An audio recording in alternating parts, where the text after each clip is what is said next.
Welcome to another Unwinding with Fiber and Fabric. We have arrived at the last few days of July, and that means Tour de Fleece has ended and Tour de Fleece Femmes has yet to begin. I have spun up a little bit of yarn in this month of spinning, and I'm ready to share my totals and talk about my goals going forward. And most importantly, talk about where do we go from here after a month of intense spinning. So let me put this basket down and show you my latest completed yarn. This was the unplanned but definitely stash busting project of my tour. 4-ply, and what I did was I went ahead and embraced the barber pole. You can see all of the Barbary pole.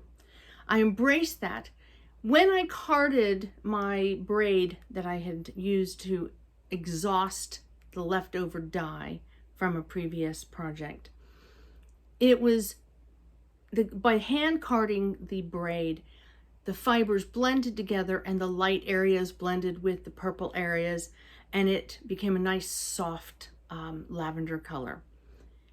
But by spinning it with a hank of undyed merino, it ended up creating this lovely, a little bit variegated and a little bit definitely barber pole. When I split my fiber into 4 sections, I did so trying to have each section have half of the purple and half of the white. And then when I spun it, I just went back and forth, purple then white or white then purple, depending on the bobbin. And then when I applied it, you can see there are areas where you get a solid white. And somewhere in here, you do have areas that have solid purple. So there's a little bit of a probably pooling effect that will happen because there is some striping. So we might get pooling, but overall, it's a wonderfully pixelated Barbary pole, overall lavender feel fiber. And it is a 4-ply. There are 4 strands. Here's a good one to look at. Open that one. It's hard to see. Let me open that one up so you can see. It looks like just 2 strands, but it's actually 2. It's not going to let me untwist. It's actually 3 strands of purple and 1 strand of white in that section. Let me pull this one here. Has 3 strands of white and 1 strand of purple. Some of them are a little more balanced. It's just random how they end up lining up. And I love it. And it's so squishy soft. I mean, it's really squishy soft. So the numbers, now that I've shown my yarny goodness up close, this is 8.1 ounces of fiber, which is roughly 230 grams for 258 yards of 4-ply, 10 wraps per inch, a nice, fluffy, bulky yarn. And I do not do well making bulky, soft, squishy yarns anymore unless I go to the multi-ply concept. If I try to do a 2-ply, it's really hard for me to leave it fluffy enough to get thick. I don't do well spinning thick. But 4-ply definitely brings me there. So one of the things with this, with the yardage, this is the yardage of the actual yarn that I'm giving you, 258. One of the things that, when we get to the different totals here in just a moment, is to remember that in order for me to make this yarn, I spun 4 singles and then plied them together. So that's 5 different spins. And there was a calculation that we followed when we were doing competition to figure out how many yards we actually spun. And I didn't feel like looking it up before the video, so I did not do that math. But the yardage, you could say, okay, if I could take the 258 and that 258, in order to get it, I had to actually spin it 5 times. 4 times for the plies or the singles and 1 time as the ply.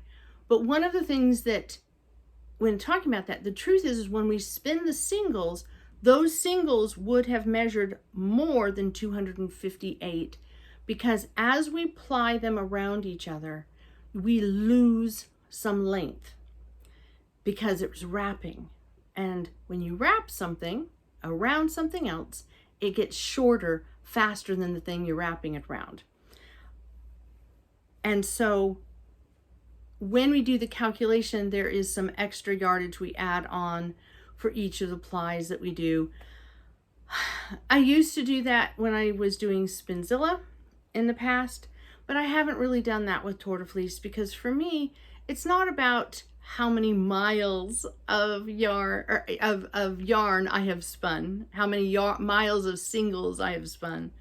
It's more about the journey, the end product, the results I achieve with my challenges. This really actually became a challenge. There was nothing really challenging about it other than waiting for the 5th bobbin, because I didn't calculate I'd need 5 bobbins if I wanted to use my e-spinner 100% for this. But the challenge for me on this one was right about as I was waiting for the final bobbin to come, and as I just only had a little bit of fiber left, I became very detached. There's the word. I became very detached from the process of doing Tour de Fleece. I had other things. Most importantly, I finally reached a state where I could rest. And I could rest my mind, not just my body, but I could rest my mind. And these moments in which I'm allowing myself to just breathe in the moment, read a book. These moments haven't been very frequent in the last few years. And so when this moment arrived, it was very hard for me to finish this skein because I didn't want to step out of my state of breathing and resting and looking at the world in a different way for a moment. And the temperature had dropped just enough and the humidity had dropped enough that we could open the windows for the first time in a month and a half, 2 months.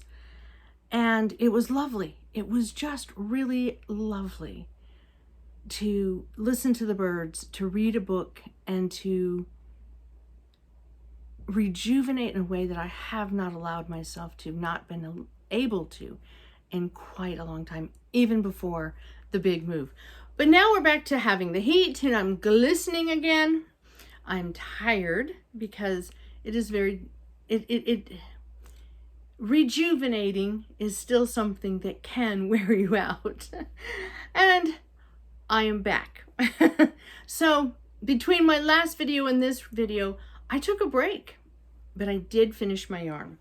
And I'm really glad that I did, because this is a wonderful squishy yarn.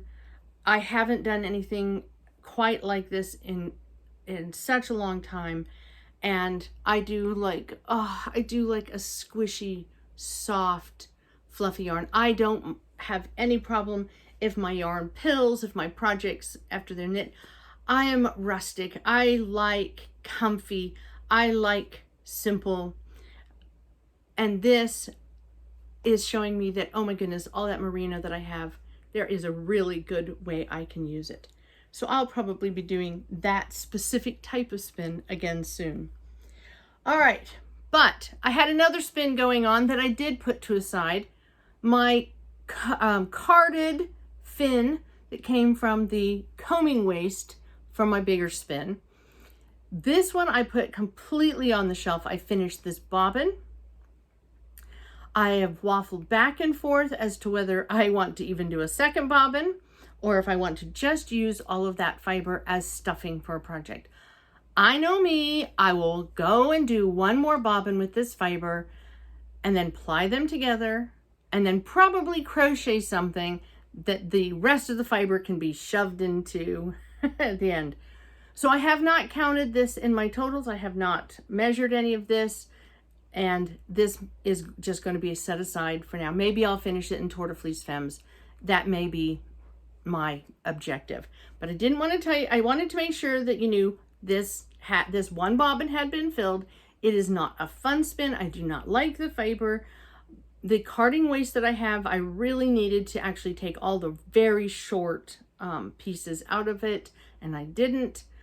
And so I'm just not 100% in, you know, I'm not even 80% enjoying spinning it, but that may change because I was trying to spin this as my body, my spirit was trying to adjust and have me rest. So this may be revisited now that I've had a chance to recenter myself and yeah, and look at the world again from a more rested and relaxed position. So my totals though, if you remember, I have my big bulky spin. This is the fin, the combed fin sheep. And each of these skeins, one of them was 7.7 ounces, 218 grams with a 580 yards. They're 2-ply, they are 20 wraps per inch. So 20 wraps per inch compared to 10 wraps per inch. Very fine. Oh, actually, that would be a really good thing to share on the video for my interested parties. All right, I will take, there is a strand and side by side. Whoops, let me get my finger out of the way. 20 wraps per inch, 10 wraps per inch. There's a little bit of a difference. So one of those hanks, I just read off the numbers for.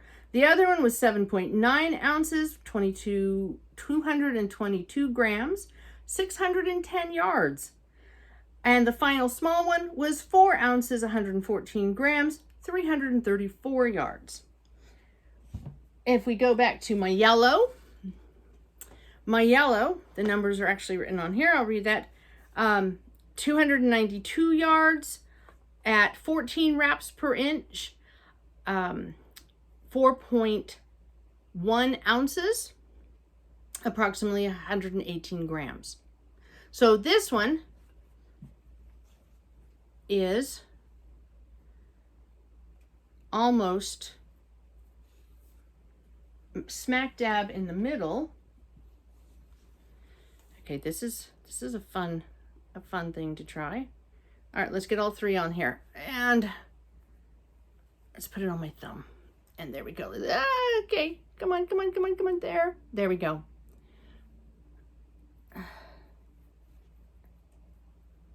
And there we have it. 3 different sizes of yarn. I hope that can show up through the camera well enough. So I have yarn now flying everywhere. There it is. So my yellow, I got my yellow done. And if we remember back to my first fiber, my red, white, and blue, which turned out to be plum when you mix all those together, it ended up having 280 yards. It's a 2-ply, 14 wraps per inch, so much like the yellow. And it is, I have the 4.1 ounces for 118 grams. Okay, so what are my totals? My total weight is 35.7 ounces, which comes out to be 2 pounds, 3.7 ounces, or 1,012 grams of fiber. The total yardage is, and this is, as I said, the total yardage, the total yarn yardage, usable yarn, finished yarn yardage is 2,354 yards. And that sounds like a lot, but keep in mind that when we were doing Spinzilla, that there were a lot of us that really were aiming to break the 1 mile mark for a spin. Now, of course, again, we counted every single as their own yardage, okay? Different numbers. But I remember the first time I aimed to spin a pound in a week. I remember how ecstatic I was the first time I got a whole pound spun in Tour de Fleece. Spinning a pound of fiber can really be a long spin. When you're spinning a pound of fiber, and the pound of fiber is a chunky single, it can go very quickly. So a chunky 2-ply takes a lot less spinning than a chunky 4-ply. So one of the things when we were doing mileage, when we were trying for miles, is that we didn't want to do 4-plies because it took a lot longer to get to the finished yarn to count. But I did know spinners who spun a very, very fine single. And here's the thing. When you are spinning a very, very fine single, these were not very, very fine, but these were certainly not a chunky single. When you're spinning a fine single, you're filling up your bob and then you're plying it. When you're plying it a 2-ply, that's only 3 sitting down to spins, or 3 bobbin fulls, I guess you could kind of say. The 2 singles and the plying. When you do this was 5. So that extra amount of time can delay you. And so spinning a pound of fiber when you're doing thick and chunky, even if I compare these two, spinning a pound of fiber when it is very, very fine versus spinning a pound of fiber when it is not as fine, there is a big difference in the amount of time that it takes. But there's also a big difference in the weight of the fiber. I can spin a pound of this, okay, and and I can have it spun a lot faster than a pound of this because it takes a lot more fiber to make a pound of merino than it does to make a pound of fin. Fin is a coarser fiber. So what does that mean? Well, at the end of the day, what it means is if I decide I want to spin something fine, which is what I did, I spun this a very fine fiber. If I had done the same thing with the merino, it would have taken me longer because there is much more itty bitty little fibers in merino. And some will argue, oh, well, not if you're spinning it to the same gauge. Yes, but I will get to a pound faster with a heavier fiber. It's just, I will get to a pound faster. It will take me more fiber or a longer spin. Now, there's a lot of other variables. And one of the biggest variables is the staple length. One of the other variables is how I'm spinning it. If I'm doing a short draw versus a long draw, all of those things are variables. And so length of time and weight of fiber can vary so much. between one spinner to the next. And mileage or yardage, if we're not in a race, it can vary greatly. And that's one of the reasons why, even though I give my totals and share my totals, I do so for the educational and part of it, for sharing the stats, you might say, but it's why I don't focus on it so much during the actual events. That's why it's not one of my focuses, because I learned early on, because I did spin with some wonderful spinners, and I learned very early on that we all spin very differently and we're all going for a different end product. And if all you're doing is trying to take fiber and put it into a yarn, which I certainly did during one Spinzilla, and it was wonderful because it gave me a huge stack of chunky, coarse yarn that's great for crafts. It felts really well. I dyed them all up, I think, at that time with Kool-Aid still. And it gave me a wonderful stash of chunky yarn that I can use for crafts, craft yarn. But it's yarn that's now, 11 years on or 10 years on, still not been used because I don't enjoy crafting with it, because it is a coarse, scratchy, it was a commercial prepared fiber that I think somebody ended up getting with their wheel, and then it passed on to me in one of the, a guild, garage sale, yard sale, and it's not fun. It's really not fun. I don't even enjoy making it into cat toys because it's just not fun. But it is good, usable fiber. It can be used. And so spinning through pounds of that is satisfying in the sense that I don't have to look at that unspun fiber anymore. I have yarn that can be used. And so I learned early on that everything that these mile markers are, if they're not, they're for us as an individual, and we shouldn't be comparing our stats to other people's stats, except for the purpose of learning, except for the purpose of figuring out how to do something differently, how to grow in what we're doing. And that brings me to the overall theme of today's message. So I had two themes that popped up, two working titles. And one of the working titles that came second was Time for a Tally. Doesn't that sound wonderful? Time for a Tally. But my other working title that I really kept coming back to, as much as I just wanted this to be about the stats, is not what the tally is, but where do we go from here?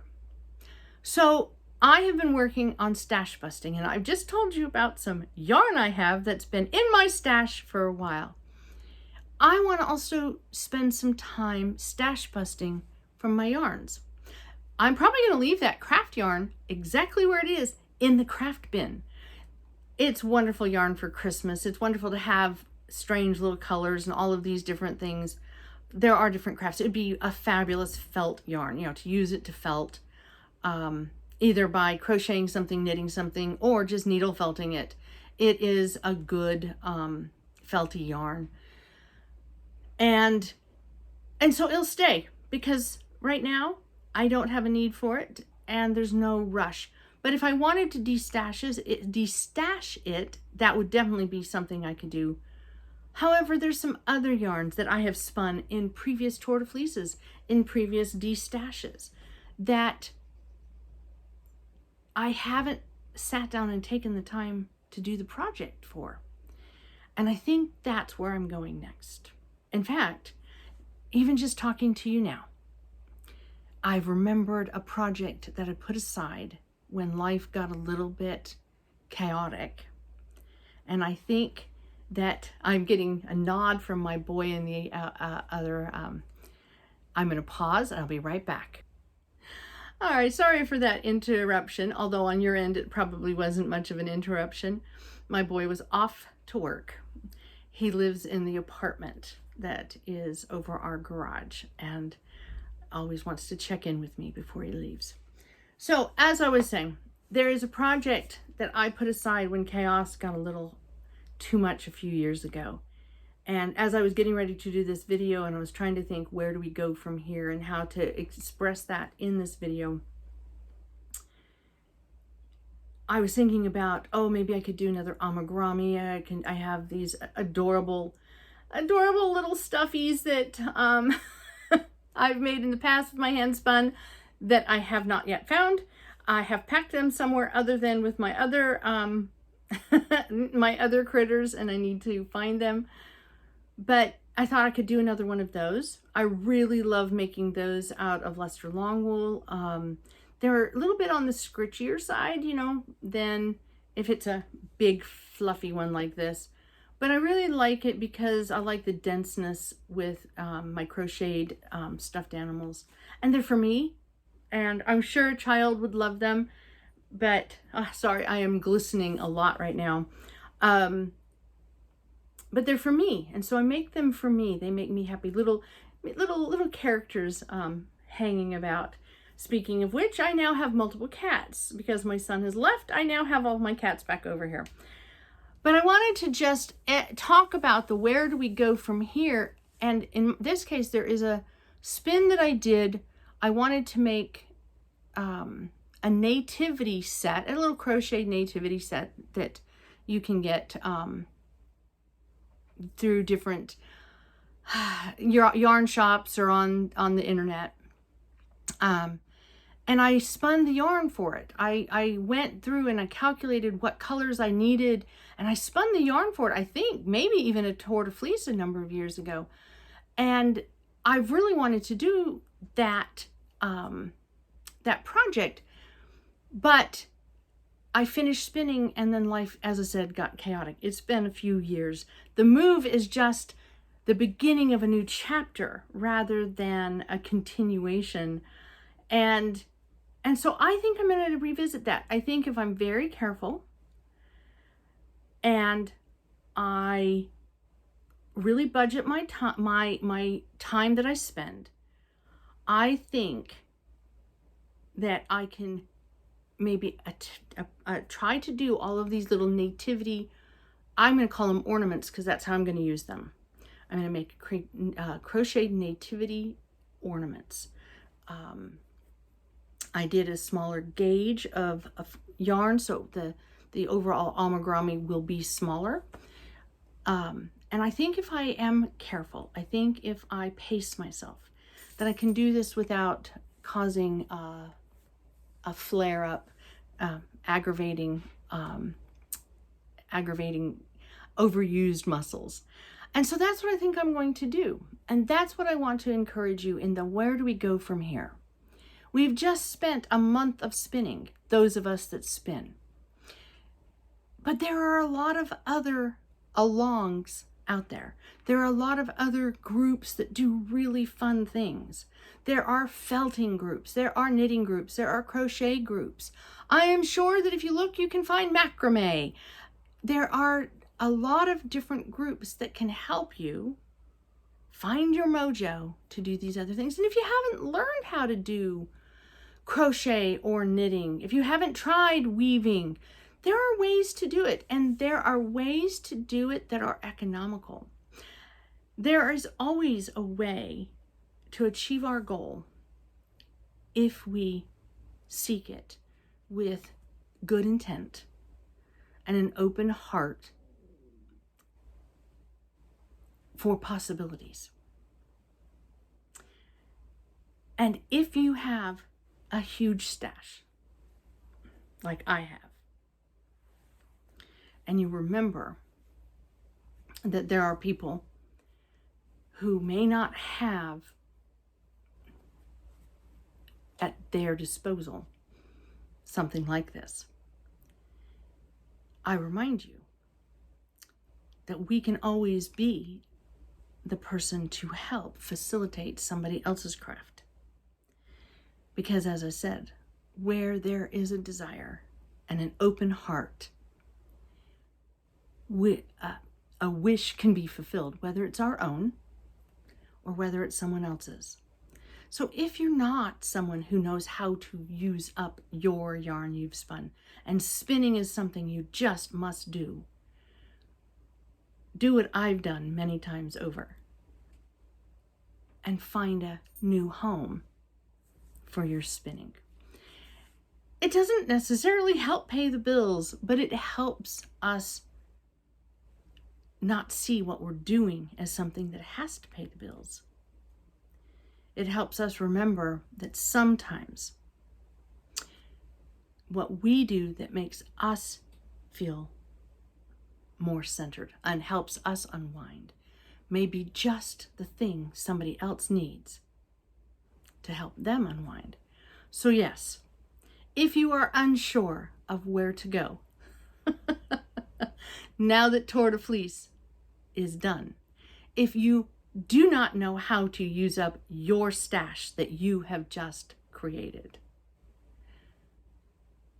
take a moment, take some time, join a club, join another group, join a swap, or do what I, a much more introverted person than I may seem on camera, do what I do. Have a chat with receptionists at places like your dentist and your doctor's office. Have a chat with people you meet. And when you meet somebody who knits or crochets, ask them, would you like a skein of yarn? Would you like a hank, a random hank of wool? And if they would, hand it over as a wonderful gift. I know that it brings me so much joy when my efforts can bring joy to someone else. Sometimes much more joy in giving it to someone else than if I have to sit and figure out how to use it. Where there is an open heart and a desire, we can find a way. We can find a way to unwind in our daily lives. And maybe, just maybe, we can help somebody else unwind in theirs. So until my next video, which may be next week, I don't know. Right now I'm just following the whim, following where it takes me. But until then, happy unwinding with some fiber and fabric.